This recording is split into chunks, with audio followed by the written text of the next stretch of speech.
what they do is I think they were doing scans and they figured out that people who don't use ChatGPT had like 72 points of connection in their brain or something. Okay. So the way it lit up, and people who did use it were like 42 points of connection. So quite a decrease. And so they're theorizing that, basically we're going to get dumber and all that kind of stuff. And I'm like, okay. Depends on how you use it, I think. So that leaves 17% of people who weren't that way.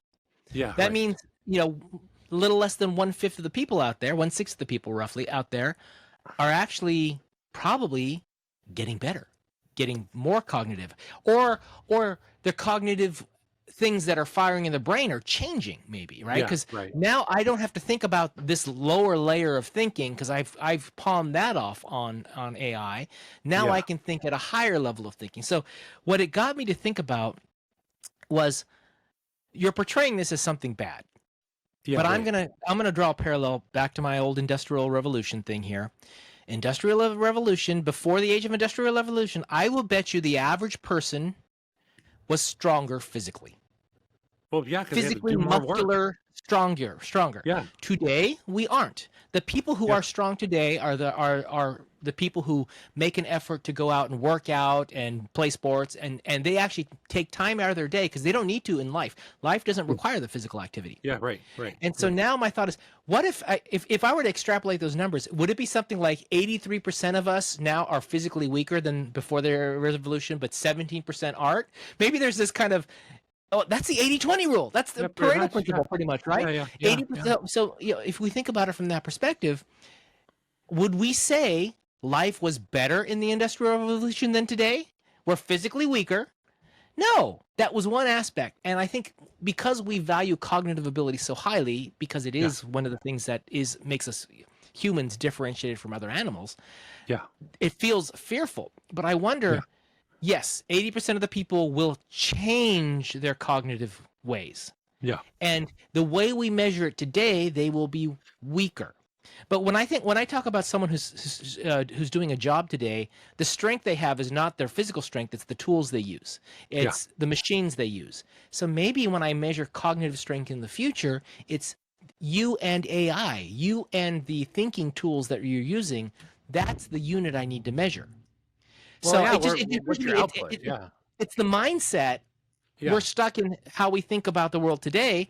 But if I go back and look at how we thought about, physical, I'm sure people before the Industrial Revolution say, oh, we're all going to get weak because we don't have to do any physical labor anymore. Yeah, right.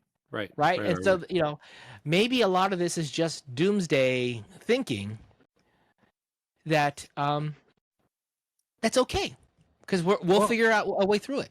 Well, no, I do agree, though, with them that we're getting dumber. It depends on how you use ChatGPT. If you just offload the thinking, hey, chat, write an email for me, and you just cut and paste it in without thinking about it.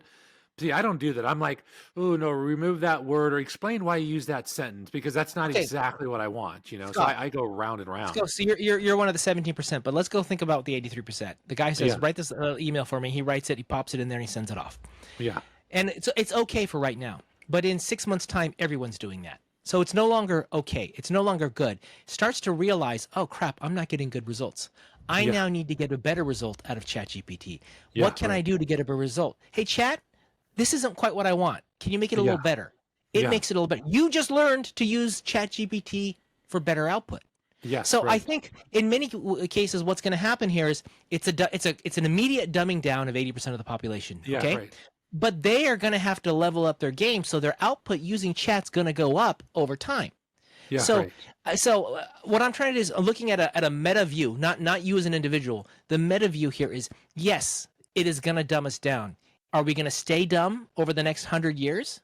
I don't think so. I think we will learn to get better, and we'll get differentiated. Some people are not going to be very good at using chat. Others are going to become masters at it. And we'll have stratification, just like we have physical stratification, right? And maybe there are people who don't need, just like today, there are people who don't need physical strength to do their job. Maybe there are people who aren't going to need cognitive ability to do their job in the future.